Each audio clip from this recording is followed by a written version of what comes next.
Hello. Today our topic is a force and the laws of motion. ये हम कर रहे थे lesson force and the laws of motion. इस lesson में हमने न्यूटन का फर्स्ट लॉ किया था। न्यूटन का फर्स्ट लॉ क्या था कि if object is in the rest it will remain in the rest, if it is in the motion it will remain in the motion. So ये हमने Newton का first law किया था और उसकी कुछ एप्लीकेशंस भी हमने की थी। The applications of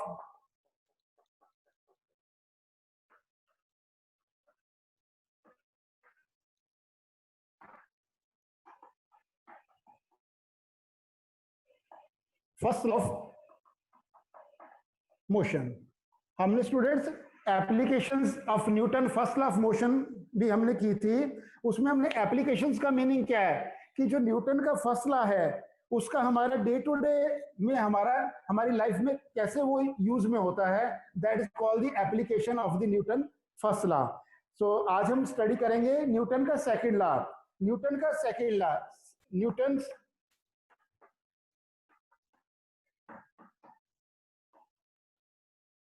second law of motion. Students Newton second law of motion आज हम स्टडी करेंगे।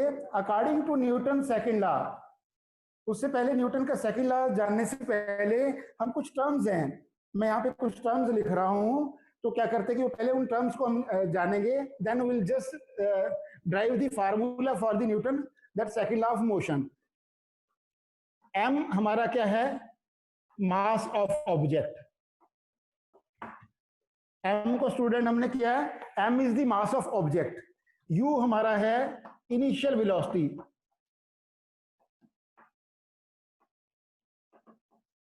u is a initial velocity, u is a initial velocity and v is a final velocity, और a हमारा है acceleration, a हमारा है acceleration और t हमारा है टाइम। ये स्टूडेंट्स हमने जो लेसन 1 किया था, जब हमने लेसन 1 किया था मोशन का, उस लेसन में हमने ये सारी टर्म्स को हमने यूज किया था इक्वेशंस ऑफ मोशन में।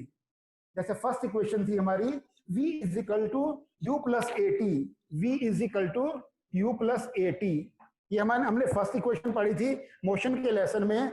सेकंड इक्वेशन हमने पढ़ी थी s is equal to U T plus half A T square, और थर्ड इक्वेशन हमने पढ़ी थी v square minus U square is equal to 2s। First equation v is equal to you plus A T and second equation s is equal to ut plus half at square, and third equation v square minus u square is equal to 2s। तीनों equation हमने lesson 1 में हमने study की थी। तो जो equation 1 है उसका आज हम सेकंड लॉ जब हम ड्राइव करेंगे उसमें हम क्या करते हैं कि यूज करेंगे, जहां पे v क्या हमारा फाइनल वेलोसिटी है, ऑलरेडी मैंने लिखा है v is a final velocity. u हमारा क्या है, u is a initial velocity, ये भी हमने यहाँ पे लिखा है। ए हमारा क्या है, a is a acceleration and t is a time, t is a time. Now students for derivation of the Newton second law of motion, Newton second law of motion क्या कहता है कि rate of change of momentum. तो word क्या आ गया हमारा, momentum. Then we will just first clear the what is momentum.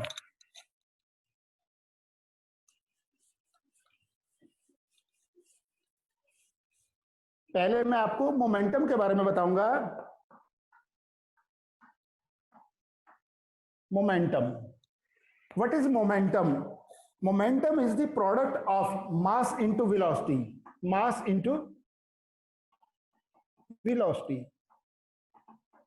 That is equal to m into v, m into v, mass into velocity, that is called the momentum. तो हमारा जो second law है वो statement क्या कहता है कि rate of change of momentum, rate of change of momentum is directly proportional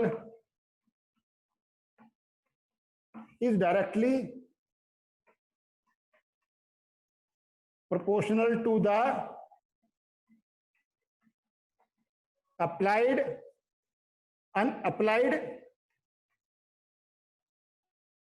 unbalanced force. Rate of change of momentum is directly proportional to the applied unbalanced force. कई जगह unbalance लिखा होगा स्टूडेंट्स, और कई जगह वो बैलेंस फोर्स भी लिख सकते हैं, but rate of change of momentum. So according to this statement के हिसाब से रेट ऑफ स्टेटमेंट के हिसाब से rate of change of momentum is directly proportional to the applied unbalanced force. इसी को मैथमेटिकली हम कैसे करेंगे कि rate of change of momentum. Now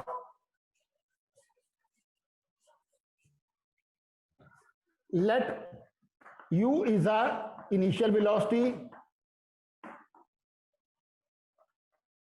v हमारा क्या है final velocity, v is a final velocity, और m हमारा क्या है मास. u हमारा इनिशियल वेलोसिटी, v हमारा फाइनल वेलोसिटी है, m हमारा मास. अगर मैं मास को इनिशियल वेलोसिटी से मल्टीप्लाई करता हूं, तो इनिशियल मोमेंटम आएगा, इनिशियल मोमेंटम आ जाएगा. Initial momentum is equal to m into u. Initial momentum is m into u, और final momentum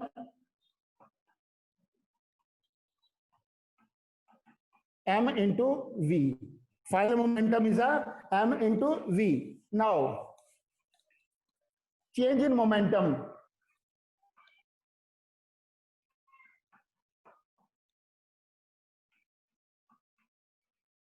student, this is our final momentum mv, this is our initial momentum.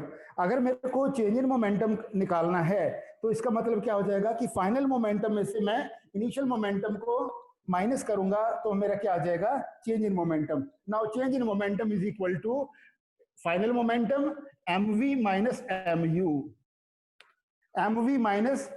Final momentum minus initial momentum, it is the change in the momentum. Now, according to the statement of Newton second law of motion, Newton के second law of motion के हिसाब से कि जो उसकी statement है, उसकी जो स्टेटमेंट है rate of change of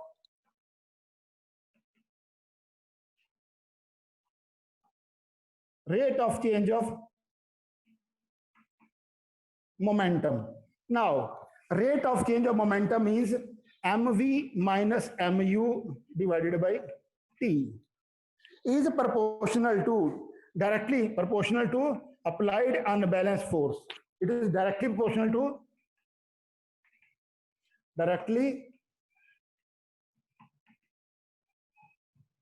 to applied force. ये डायरेक्टली प्रोपोर्शनल है. ऊपर क्या आ गया चेंज इन मोमेंटम. रेट का मतलब यहाँ पे स्टूडेंट फिजिक्स में रेट का मतलब है that is time, with respect to time. Now mv minus mu divided by t proportional to f. This is our equation number 1. Now अभी मैं क्या है कि लेफ्ट हैंड साइड में m यहां से कॉमन ले लेता हूं, m v minus u by t proportional to f. Students, Newton की फर्स्ट जो इक्वेशन है v is equal to u plus A T, v is equal to u plus A T, हमने first lesson में पढ़ी हुई है v is equal to u plus A T. According to this equation v is equal to u plus A T. यहां से अगर मैं v को इधर ही रखता हूं और u को इधर इस तरह लेफ्ट साइड में अगर लेकर आता तो v minus U is equal to A T, और v minus U divided by t is equal to a. मैंने क्या किया है, we know that according to the equation of motion, first equation of motion, v is equal to u plus at. मैंने v को यहीं पे रखा है, u को मैं इधर लेफ्ट हैंड साइड में लेकर आ गया हूं, v minus u is equal to at, और मैं t को मैंने नीचे ले आया, मैं v minus u by t is equal to a. This is the value of the acceleration, means acceleration is equal to v minus u divided by t. अभी student मेरे पास क्या है कि मेरी फर्स्ट इक्वेशन, मैंने जो इक्वेशन नंबर 1 दिया हुआ है, rate of change of momentum mv minus mu divided by t proportional to f। यहाँ पे मैं क्या करूंगा कि यहाँ पे अभी इसी को मैंने आगे फर्दर क्या किया, m मैंने कॉमन ले लिया, इसमें m मैंने कॉमन ले लिया था, तो मेरे पास क्या आ गया, v minus you by T proportional to f। This is equation number 2। Now what I'll do, put the value of v minus u by t, जो v minus u by t है, इसकी वैल्यू यहां से ये मैंने निकाला हुआ है, v minus u by t की वैल्यू क्या है, a, वो मैं वैल्यू कहां पे रखूंगा, I'll put this value in equation number 2, put the value of v minus u by t in equation 2। Equation 2 में जैसे हम वैल्यू रखेंगे, what we'll get,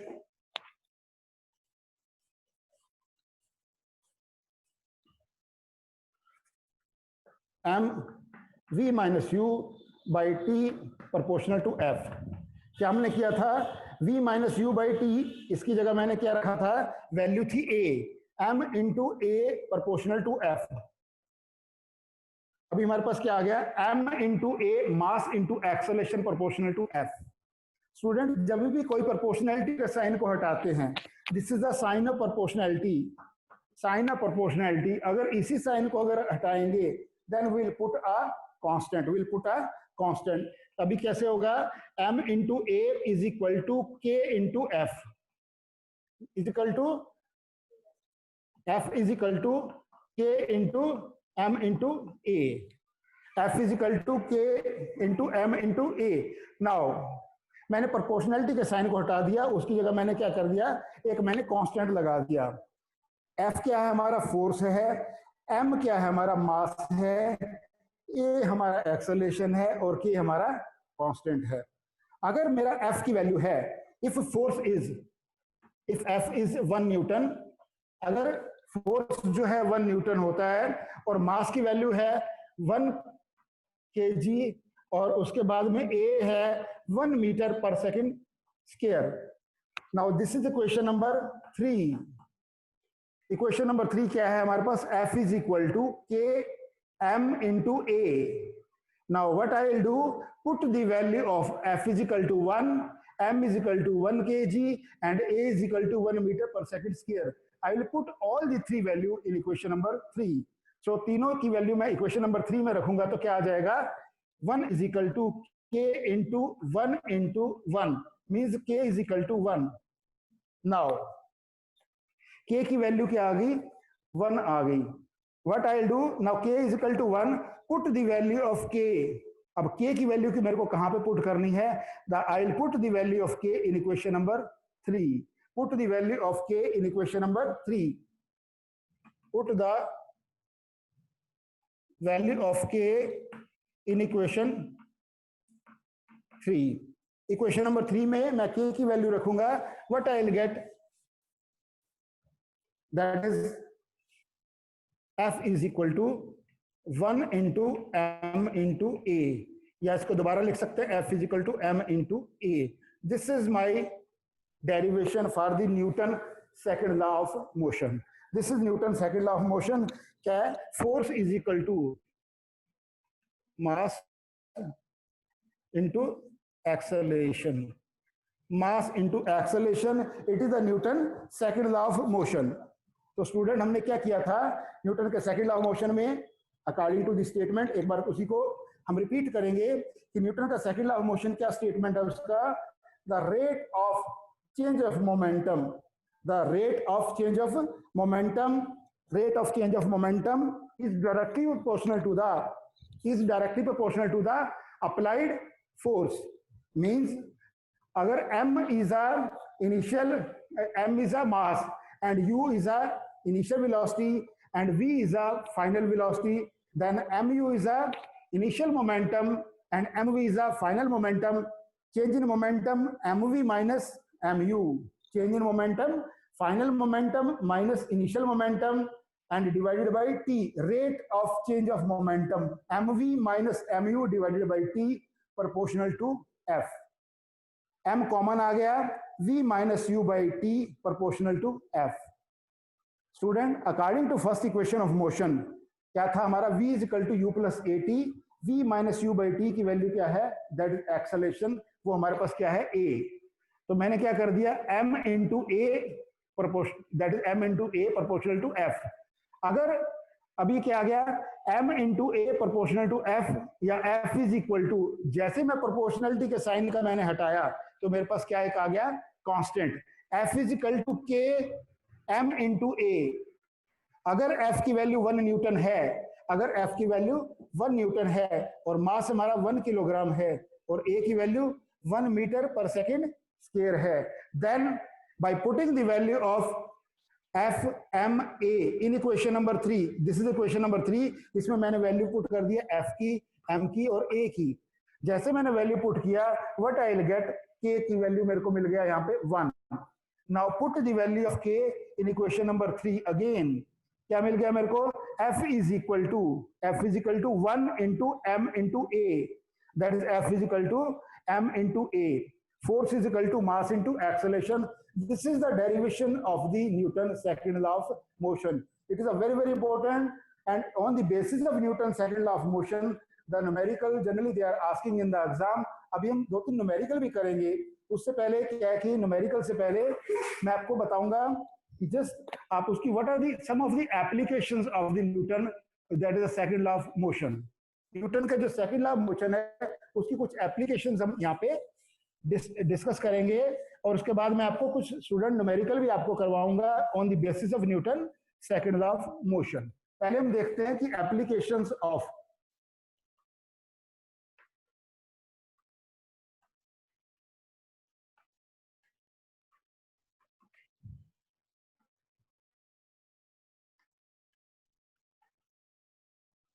applications of Newton second law of motion, applications of Newton second law of motion। Application मैंने अभी भी आपको first जब कर रहे थे न्यूटन का फर्स्ट लॉ, उसमें मैंने आपको बताया था कि एप्लीकेशंस का मीनिंग क्या है, कि जो न्यूटन का सेकंड लॉ अभी हमने ड्राइव किया है F is equal to m into a, इसका हमारी डे टू डे लाइफ में हमारा कहाँ पे यूज होता है, डे टू डे लाइफ में हमारा कहाँ पे यूज होता है। और एक हमने यहाँ पे मोमेंटम के बारे में भी हमने स्टडी किया, momentum is equal to mass into velocity, जिसको हम P से नोट करते हैं, momentum is equal to P is equal to m into v, mass into velocity, mass into velocity, that is momentum. Students, इसकी में applications है, first application क्या है कि catching the ball.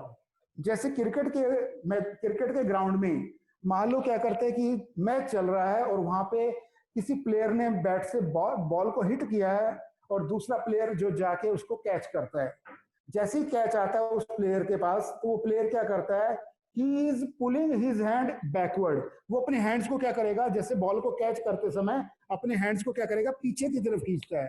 Why the player is, question आता है, why the player while catching the ball in the cricket ground, while catching the ball, why the player is pulling backward his hand, या why the player lowering his hand in the backward direction, player अपने हाथ जैसे catch करेगा, ऐसे ball आता है, why he is pulling his hands backward, जैसे ball आया उसने अपने हाथ को क्या करेगा, ऐसे कैच करेगा तो उसके हाथों को चोट लगेगा, बट क्या करते हैं, जैसे बॉल आता है कैच करता है, he is pulling back his hand। This is the first application, that is the catching of a ball, catching the ball. जब बॉल को कैच करते हैं उस समय actually phenomena second law of motion कैसे अप्लाई होता है, this is the point to be discuss.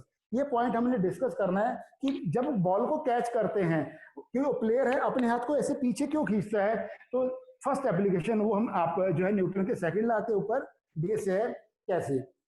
तो जब प्लेयर है बॉल को कैच करता है, एक्चुअली क्या होगा, बॉल तो मोशन में है, बॉल क्या है, मोशन में है, बॉल का मास भी है, बॉल का वेलोसिटी भी है, उसका मोमेंटम भी है। बॉल का क्या है स्टूडेंट्स, मोमेंटम है, there is a momentum of the ball, momentum in the ball. अब क्या करेगा कि हमने ये देखा है कि जो फोर्स है according to the Newton, that is the second law, force जो है that is a change in momentum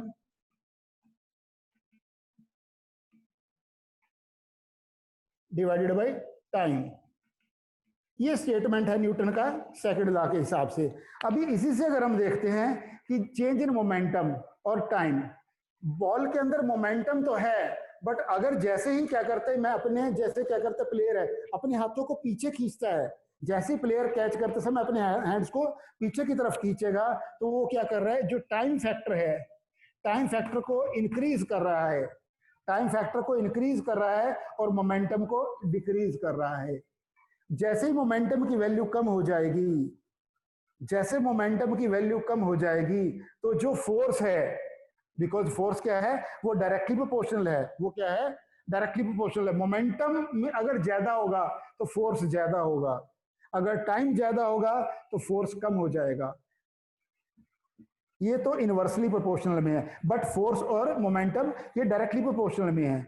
तो वो क्या करता है, जैसे अपने हैंड्स को कैच करेगा, ऐसे अपने हैंड्स को पीछे की तरफ खींचता है, तो अपने मोमेंटम को कम कर देता है, बॉल के मोमेंटम को कम करेगा, टाइम को इंक्रीज कर देता है, और जैसे टाइम को इंक्रीज करेगा वो फोर्स की वैल्यू कम हो जाती है, और उसके जो हाथों के ऊपर जो चोट लगती है वो कम लगती है, उसके हाथों के ऊपर जो चोट है वो कम लगेगी। It will give the less impact on his hand while catching the ball, he will pull down. अगर हाथ को अगर वो पीछे की तरफ नहीं खींचता, मान लो प्लेयर है उसने हाथ ऐसे रखे हुए हैं और बॉल ऐसे अगर आ रही है ऊपर से, तो इट विल क्या होगा, उसने टाइम तो इंक्रीज नहीं किया और बॉल का मोमेंटम वही था, ये फैक्टर तो कांस्टेंट, इसको उसने चेंज नहीं किया, बट अल्टीमेटली क्या होगा, it will give the more impact on his hand, तो उसके हाथ पे ज्यादा इंपैक्ट देगा, फोर्स की वैल्यू ज्यादा हो जाएगी। So this is the first application of the Newton second law of motion. Is it clear? Now second applications while jumping.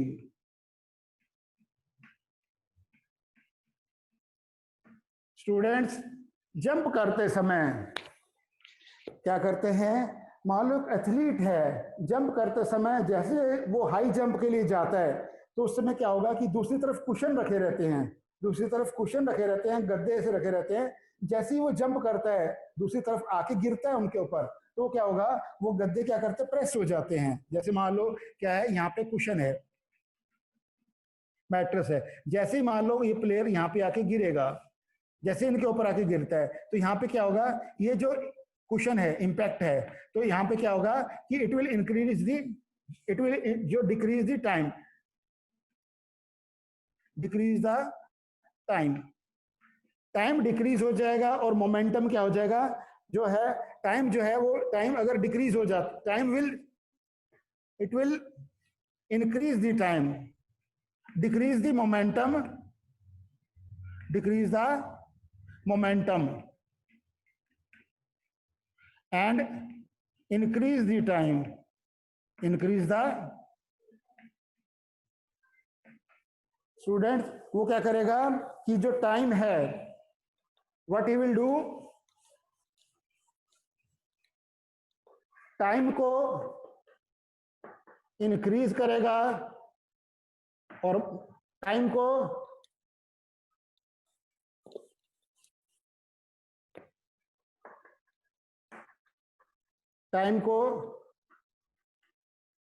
Increase कर रहा है और मोमेंटम को डिक्रीज कर रहा है।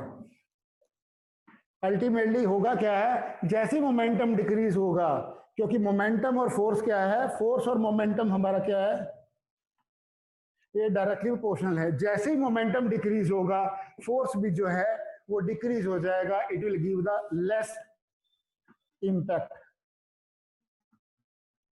टू द प्लेयर पे लेस इंपैक्ट होगा जब क्या करते हैं कि वो जब कुशन के ऊपर जंप करेगा। थर्ड एप्लीकेशन है using seat belt, using seat belt while driving the car.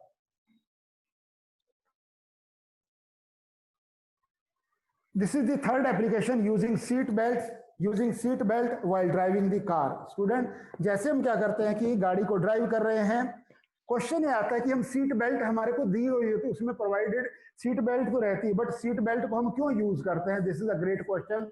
जो न्यूटन का जहां पे second law of Newton motion, the second law of motion है, उसका एप्लीकेशन है कि why we are using the seat belt in the car while sitting while travelling in the car. मान लो आप कार के अंदर बैठे हुए हैं, क्योंकि कार के अंदर बैठे हुए हैं तो कार मोशन में है, आप भी उसके साथ क्या करते हैं कि you are in the motion.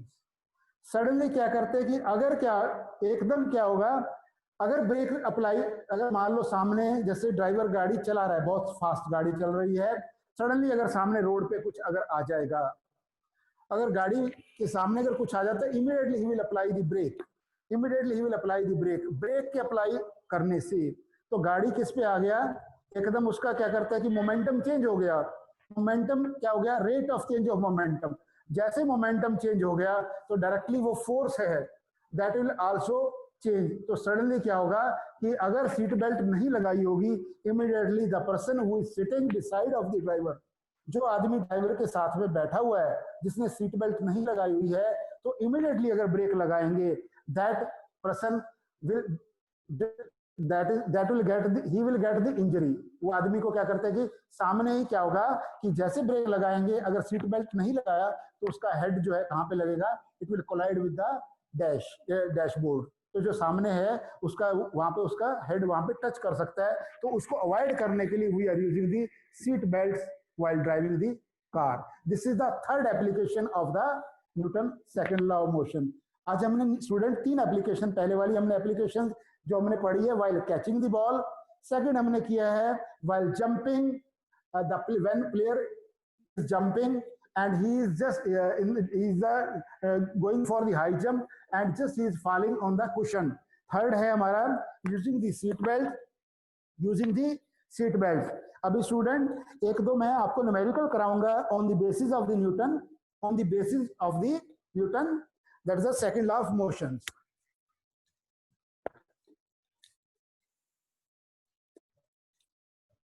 हमारा फार्मूला है F is equal to m into a, F is equal to m into a. अगर मान लो कोई ऑब्जेक्ट है, उसका मास है 10 kg और एक्सेलरेशन है उसका से 5 मीटर पर second square, calculate the body to Newton second law of motion. F is equal to m into A, mass into acceleration, mass into acceleration. Object का मास है 10 किलोग्राम, उसका एक्सेलरेशन दिया हुआ है हमारे पास 5 मीटर पर सेकेंड स्क्वायर, 5 मीटर पर सेकेंड स्क्वायर।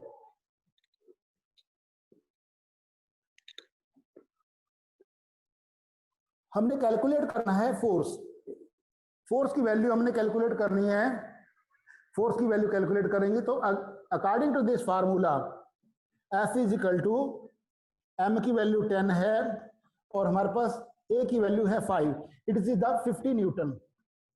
सो फोर्स की वैल्यू क्या आ गई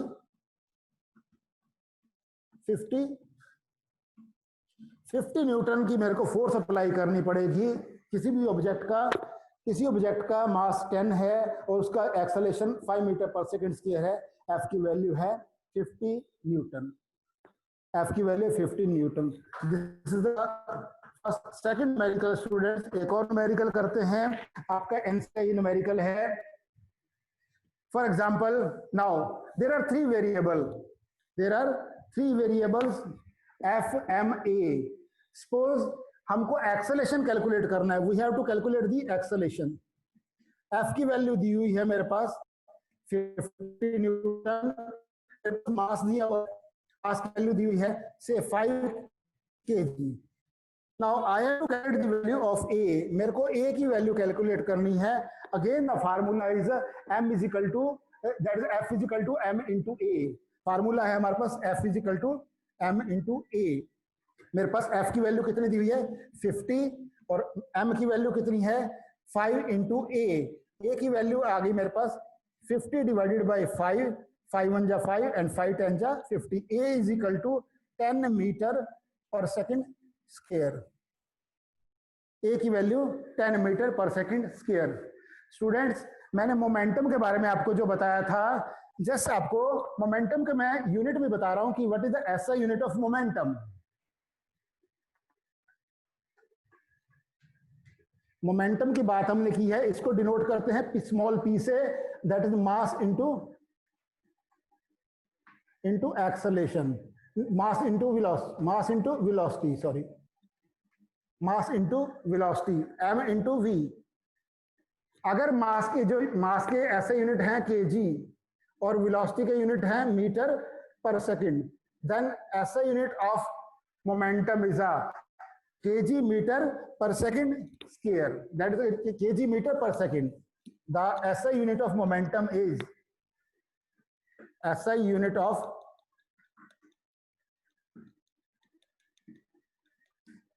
momentum, that's the kg meter per second. Kg meter per second is the SI unit of momentum, and it is equal to mass into velocity. Up to this, student, if you are having any doubt, very well you can ask about this Newton second law of motion. Any student, any doubt? Hello? If you have any doubt, very well you can ask.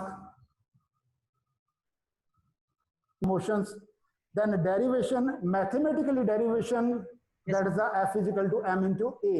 नहीं ma'am, Any student? Students, if you are having any doubt, please very well you can ask. Hello? पता नहीं ma'am. Hello? Any student? तो मैं ये पूछ रहा था, Hello? कोई गलती तो नहीं आप किसी चीज में, कोई मिस्टेक तो नहीं है ना? Am I, students, am I audible? Hello? हो गया ma'am. Hello? Hello students? Hello? Any student, any doubt, please?